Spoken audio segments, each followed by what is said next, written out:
ಸರ್ಕಾರ ನೋಡಿದ್ರೆ ನಾವು ಮನೆ ಮನೆಗೆ ಕಳಿಸಿದೀವಿ ಸಿಬ್ಬಂದಿಗಳನ್ನ ಅಂತಾರೆ, ಜನ ನೋಡಿದ್ರೆ ಹಿಂಗಂತಾರೆ. ಜಯನಗರದ ಜನ ಏನು ಹೇಳ್ತಾರೆ?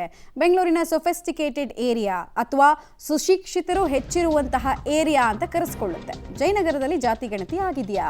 ಜನ ಏನು ಹೇಳ್ತಾರೆ? ಬಂದವರು ಏನಾದರೂ ಪ್ರಶ್ನೆಗಳನ್ನು ಕೇಳಿದ್ರ? ಯಾವ್ಯಾವ ಪ್ರಶ್ನೆಗಳನ್ನು ಕೇಳಿದ್ರು ಅಂತ ನಾವು ಕೂಡ ನಮಗೆ ಸಿಕ್ಕಂತಹ ಜನರನ್ನು ಮಾತಾಡಿಸಿದಾಗ ಅವ್ರು ಏನು ಹೇಳಿದ್ದಾರೆ ಅಂದರೆ, ನಮ್ಮ ಏರಿಯಾದಲ್ಲಂತೂ ಜಾತಿ ಗಣತಿ ಸಮೀಕ್ಷೆಯನ್ನು ಮಾಡಿಲ್ಲ ಅನ್ನೋದು ಇಲ್ಲಿನ ಜನರ ಮಾತು. ಜಯನಗರ ಕೋರಮಂಗಲದ ನಿವಾಸಿಗಳನ್ನ ಕೂಡ ನಾವು ಮಾತಾಡ್ಸಿದ್ವಿ. ಅಟ್ಲೀಸ್ಟ್ ನಿಮ್ಮ ಏರಿಯಾದಲ್ಲಿ ಬಂದ್ರ ಜನ, ಯಾರಾದರೂ ಸಿಬ್ಬಂದಿಗಳಿದ್ರಾ ಅಂತ. ಪಬ್ಲಿಕ್ ಟಿವಿ ರಿಯಾಲಿಟಿ ಚೆಕ್ನಲ್ಲಿ ಜಯನಗರ ಮತ್ತು ಕೋರಮಂಗಲದ ಜನ ಏನು ಹೇಳಿದ್ದಾರೆ ಅದನ್ನು ನೋಡೋಣ ಬನ್ನಿ. ಸೆನ್ಸಸ್ ಆಗಿದೆಯಾ ಸರ್, ಜಾತಿ ಸಮೀಕ್ಷೆ? ಎಸ್, ಸೆನ್ಸಸ್ ಮಾಡಿದ್ದಾರೆ. ತ್ರೀ ಇಯರ್ಸ್ ಬಿಫೋರ್ ಮನೆಯಲ್ಲಿ ಮಾಡಿದ್ದಾರೆ. 10 years back 10 years back yes, ನಾವು ಬಿಲೆಕಲ್ಲಿದ್ದಾಗ ಬಂದು ಮಾಡಿದರು. ಎಸ್ ಸರ್, ಈ ಕ್ಯಾಶ್ ಸೆನ್ಸಸ್ ಮಾಡಿರೋದು ಯಾವುದಾದ್ರು ನೆನಪಿದೆಯಾ ಸರ್? ನನಗೆ ನೆನಪಿಲ್ಲ. ಆ್ಯಕ್ಚುಲಿ ನಾನು ಹೊರದೇಶದಲ್ಲಿದ್ದೆ, ರೀಸೆಂಟಾಗಿ ಬಂದಿದ್ದೀನಿ. ಸೊ ಅದಕ್ಕಾಗಿ ನನಗೆ ಅದ್ರ ಬಗ್ಗೆ ಗೊತ್ತಿಲ್ಲ.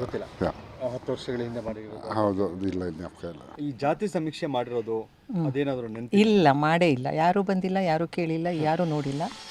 ನಮಗಂತೂ ಯಾವ ವಿಷಯನೂ ಗೊತ್ತಿಲ್ಲ.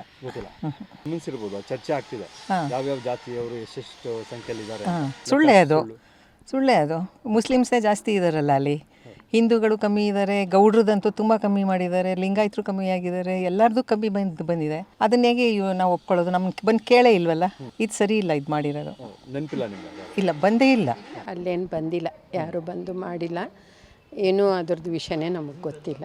ಮನೆಗೆ ಬಂದು ಕೇಳಿದ್ದು ಏನೂ ಇಲ್ಲ, ಯಾರು ಬಂದಿಲ್ಲ. ಯಾವ ಜಾತಿ ಏನೂ ಇಲ್ಲ, ನೆನಪಿಲ್ಲ. ಅಲ್ಲ, ಬಂದಿಲ್ಲ. ಬಂದಿಲ್ಲ. ಬಂದಿದ್ರೆ ಗೊತ್ತಿರೋದು, ನೆನಪಿರೋದು. ಕೇಳಿದರೆ ನೆನಪಿರುತ್ತಲ್ಲ. ಇಲ್ಲ, ಯಾರು ಬಂದು ಕೇಳಿಲ್ಲ. ಮೇಡಮ್, ನಿಮಗೆ ನೆನಪಿದೆಯಾ ಜಾತಿ ಸಮೀಕ್ಷೆ ಮಾಡಿರೋದು? ಇಲ್ಲ, ಬಂದೇ ಇಲ್ಲ. ಏನನ್ಸುತ್ತೆ ಮೇಡಮ್, ಈ ಥರದ ಜಾತಿ ಸಮೀಕ್ಷೆಗೆ ಸಂಬಂಧಪಟ್ಟಂಗೆ ಚರ್ಚೆಗಳಾಗ್ತಿದ್ದಾವೆ? ಗೊತ್ತಿಲ್ಲ, ಎಲ್ಲ ಸುಳ್ಳು ಅನಿಸುತ್ತೆ. ನೆನಪು ಬಂದಿದ್ರೆ ತಾನೇ ನೆನಪಿರೋದು. ಬಂದಿಲ್ಲ ಅಂತೀರಾ? ಬಂದಿಲ್ಲ. ಈಗ ಚರ್ಚೆ ಆಗ್ತಿದೆ ಜಾತಿ ಸಮೀಕ್ಷೆಗೆ ಸಂಬಂಧಪಟ್ಟಂಗೆ, ಏನು ಹೇಳ್ತಿದ್ದಾರೆ? ಬೇಡದೇ ಇರೋ ಕೆಲಸ. ನಿಜ ಆಗಿದ್ರೆ ಒಪ್ಕೋಬೋದು, ಎಲ್ಲರಿಗೂ ಗೊತ್ತು ಅದು ಸುಳ್ಳು ಅಂತ. ಅದು ಸುಮ್ಮನೆ ಯಾವುದೋ ಏನೋ ತೊಗೊಂಬಿಟ್ಟು ಕೊಟ್ಬಿಟ್ಟು ನಂಬರ್, ಅದೇನೋ ಬೀರ್ಬಲ್ ಕಥೆ ಐತಲ್ಲ, ಎಷ್ಟು ಕಾಗೆ ಬಂತು ಆ ಥರ ಆಯ್ತಿದ್ದು. ಯಾರಿಗೂ ಗೊತ್ತಿಲ್ಲ, ಮಿಕ್ಕಿದೆಲ್ಲ ಆರೋಯ್ತು ಅಂತಾರೆ, ಇಲ್ಲ ಸತ್ತೋಯ್ತು ಅಂತಾರೆ, ಆ ಥರ ಕಥೆ ಇದು. ನಮ್ಮ ಮನೆಗೆ ಯಾರೂ ಬಂದಿಲ್ಲ, ಅದ್ರ ಬಗ್ಗೆ ಗೊತ್ತು. ಇದೆಲ್ಲ ಏನು ಹಿಂದೂ ಒಂದು ರಿಲಿಜನ್ನ ಇದನ್ನು ಹೊಡೆದಾಕಕ್ಕೆ ನೋಡ್ತಾ ಇರೋದು ಹೊರತು ಇನ್ನೇನು ಅಲ್ಲ. ಇದು ರಾಜಕೀಯವಾಗಿ ಮಾಡ್ತಾ ಇರೋ ತಂತ್ರ. ಇದು 2013 ಆಗಿತ್ತಿದು. ಇಲ್ಲಿವರೆಗೂ ಯಾಕೆ ಬೇಕಾಯ್ತು? 11 ವರ್ಷ 12 ವರ್ಷ ಬೇಕಾಯಿತು ರಿಲೀಸ್ ಮಾಡೋಕ್ಕಲ್ವಾ? ಆಮೇಲೆ ಇವ್ರು ತೋರಿಸಿರೋ ಫಿಗರ್ಸ್ ಮ್ಯಾಚ್ ಆಗಿಲ್ಲ. ಇವ್ರು ಹೇಳ್ತಾರೆ ನಾವು ಅವ್ರ ಮನೆಗೆ ಹೋಯ್ತು, ಇವ್ರ ನಮ್ಮನೆ ರೋಡಲ್ಲಿ ನನಗೆ ಗೊತ್ತಿರೋ ಫ್ರೆಂಡ್ ಸರ್ಕಲ್ ಯಾರ ಮನೆಗೆ ಹೋಗಿಲ್ಲ. ಇವ್ರು ಬಾಗ್ಲಿಗೆ ಹೋಗ್ತಾನೆ ಮಾಡೋದಲ್ವಾ? Correct me if I am wrong. As far as I know ಯಾರ ಮನೆಗೂ ಬಂದಿಲ್ಲ.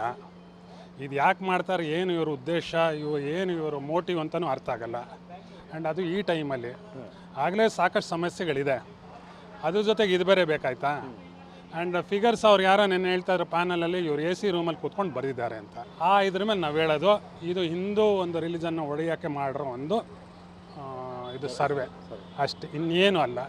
ಆ್ಯಂಡ್ ನಾವು ಜನರು ಇದನ್ನು ಯೋಚನೆ ಮಾಡಬೇಕಾಗತ್ತೆ.